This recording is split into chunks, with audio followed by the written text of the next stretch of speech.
Bizarre Brain Comics. Oh, hello, my comic book friends, and welcome to Bizarre Brain Comics. I am Gary, your host, and this is where I like to take a look at some older comics, talk a little bit about the characters and creators, and examine the stories and the art. This time, we got something a little different. Well, partially a little different. I've had this particular book, Creepy Worlds, for several years now, and I had forgotten that it was a British comic. It's Amazing Tales, Creepy Worlds, number 173 from 1977. It says appear in the corner, Class A series. And that's from Allen Class Publishing. So you can see Class A. And Amazing Tales, Creepy Worlds, number 173, 1977. And this is a title which ran from 1962 to 1989. And it featured reprint stories from the 50s and 60s of science fiction, horror, monster comics, as well as some superheroes.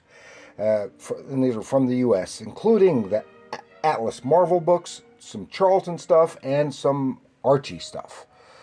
Now, when I say Archie, I don't mean Archie and the Gang. I mean the MLJ superheroes such as the Shield and stuff. And I didn't know that until I started doing some research. It was hard to find that.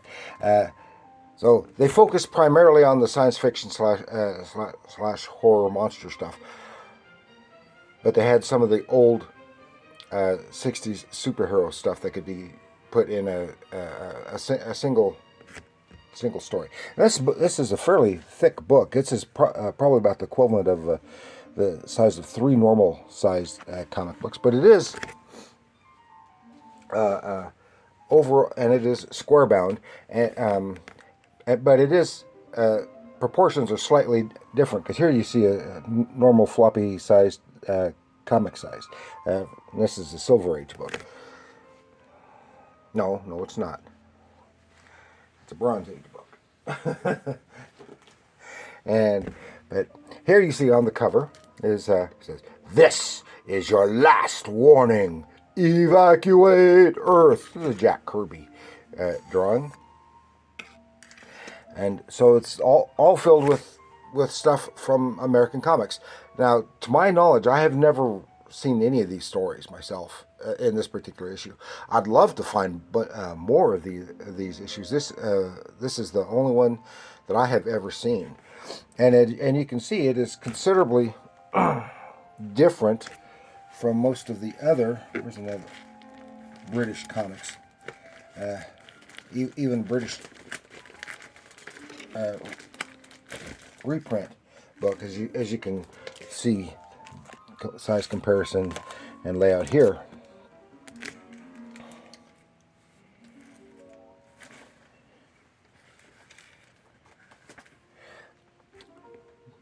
But this would have been not pre-code, but 50s and 60s stuff.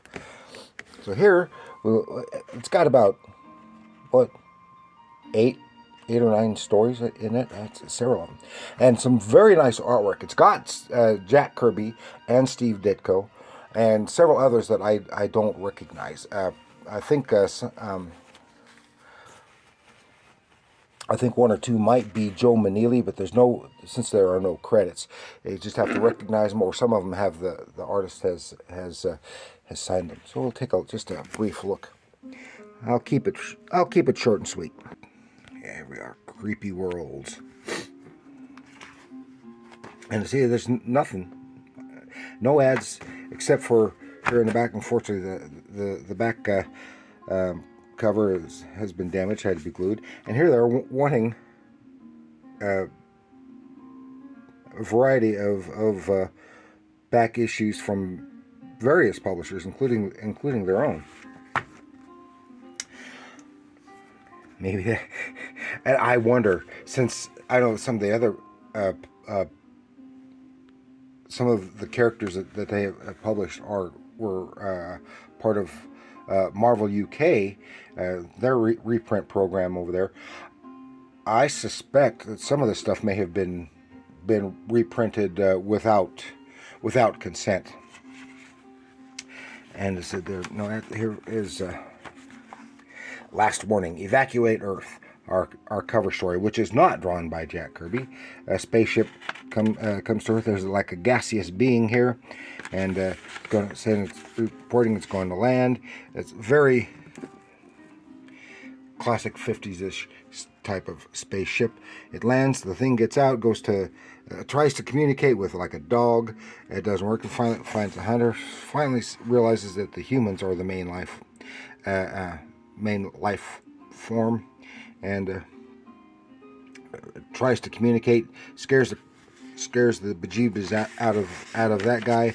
Goes to the city, and the thing is, it's going around trying to warn everyone, you must leave Earth. We're going to be taking over. If you want to survive, leave the Earth now. Of course, there was no possible way of doing it. But it has some really nice artwork. People just don't believe it, and then then it rationalizes. Well, if our threats don't even phase these people, they must have some foolproof method of defending themselves. So we better cancel our invasion, and heads back to his home planet. Then there's a Steve Ditko story. I enjoyed this one. The Creatures from the Bottomless Pit.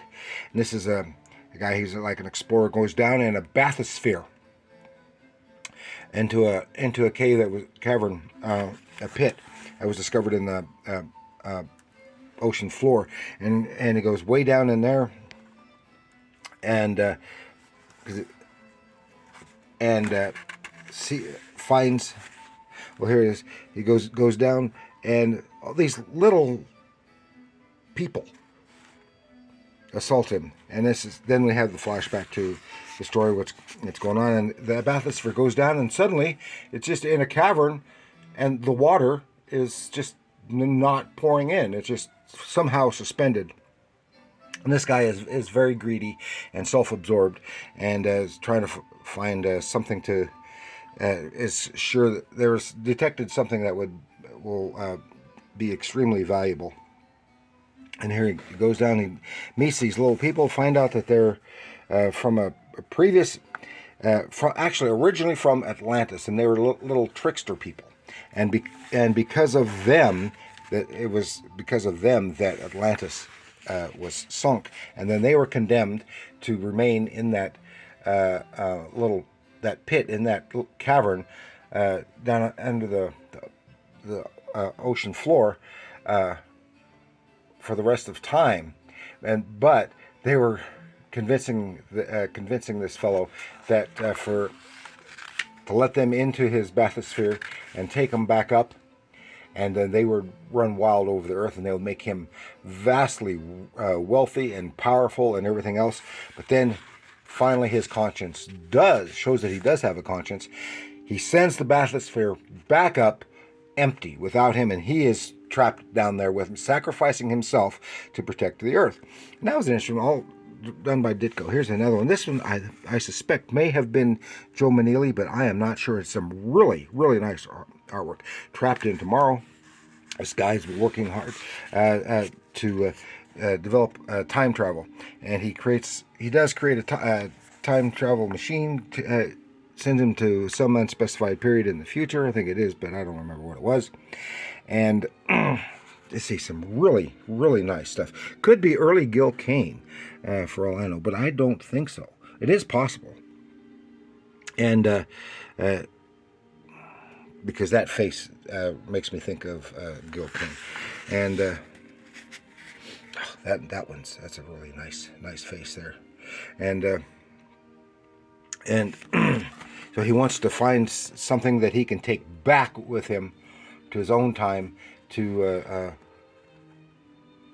he some technology that he can take back and patent himself and get very rich on.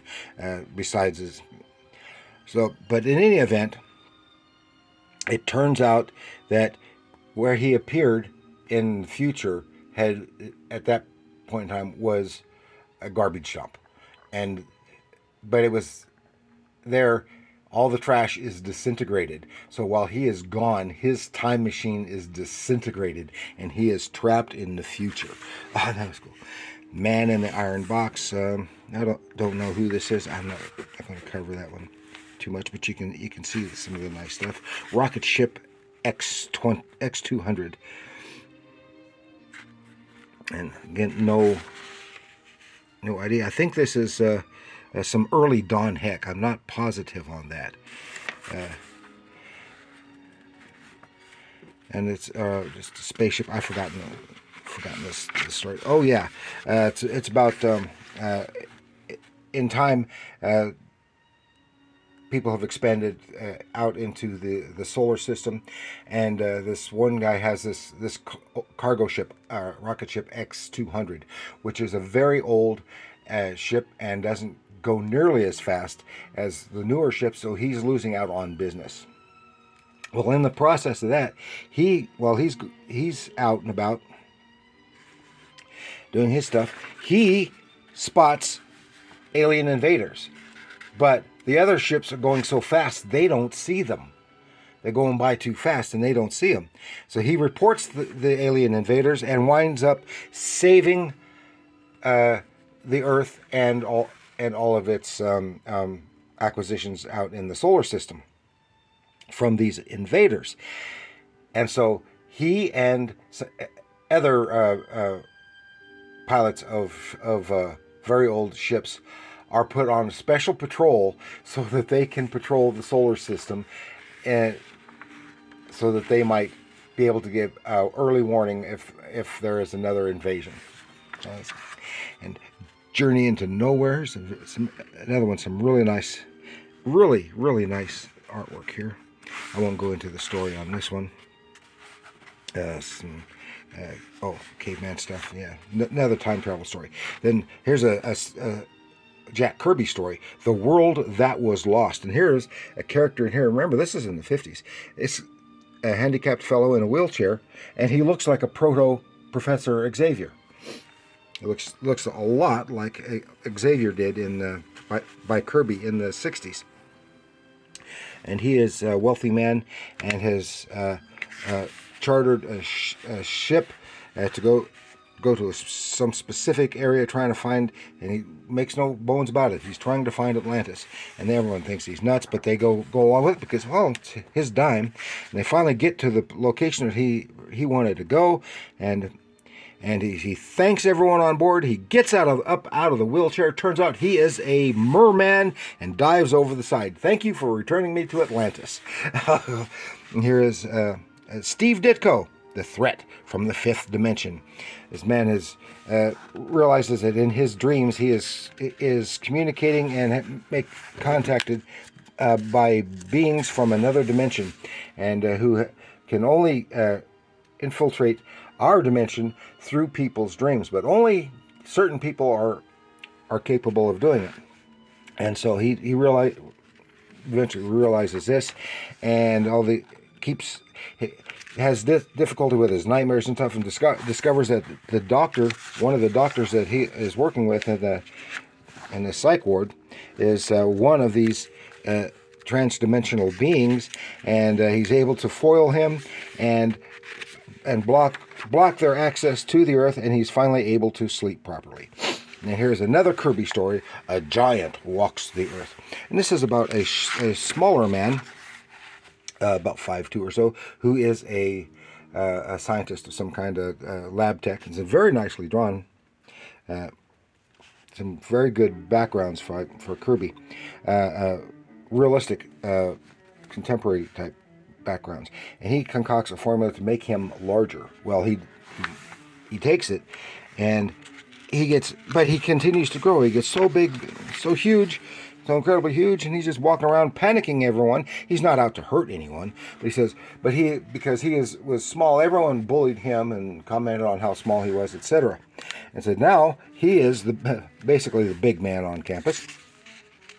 And just for the heck of it, he picks up and grabs this bank just so he can say that he held all this money in his hand, and he keeps getting bigger and bigger, and he's higher and higher, and then he gets so high, the air is so thin, he's about ready to pass out, and he realizes, oh, if I pass out, I'll fall, and I'll destroy this whole city, and liable to kill people. So he tries to get clear, and then he starts to shrink. So finally, so he doesn't pass out. He replaces the bank to where he had found it, and gets back to his normal size. And he doesn't ever want to be huge again, and stuff like that. Then Earth in Chains, another alien invasion. This one is drawn by Paul Reinman. Yeah, Paul Reinman, who at one time, for a short time, worked on a Tarzan comic strip, newspaper strip, and he did a lot of the classic MLJ superheroes for Archie comics in the 60s. As alien invaders, and then they are gigantic, and it finally, I'm not even going to go into the story on it, but it was very nicely done. And it was very enjoyable reading this book, and it's all stuff that I have never seen from American in American books. So it must be, all the stories must be from the in here from the 50s, because I would think I would have, with all the reprint stuff from Marvel, etc., I would have at least come across some of them over the years. So, but I enjoyed the book. Here it is, 15p. What would that be in 15p in American money back then? I don't know. This is 77, so I imagine what, 50, maybe 75 cents. I don't know. Yeah, gray men, let me know. I don't know, but it was very enjoyable seeing it. It is a title that I haven't seen, and I've had it for years, and I had forgotten that I had it, and I forgot that it was a British book. We'll look at some more British stuff another time. So I do want to thank you for joining me. Please like, share, subscribe, leave your comments down below. Have you read any of these stories, reprint stories, or are you at all familiar with this title? It must be some of these titles here in the U.S. Some of these copies. I saw them. I saw a place online that had a whole bunch of this title available to read for free. So that's neat. So again, thank you for joining me. Like, share, subscribe, leave your comments, and remember, comics are art.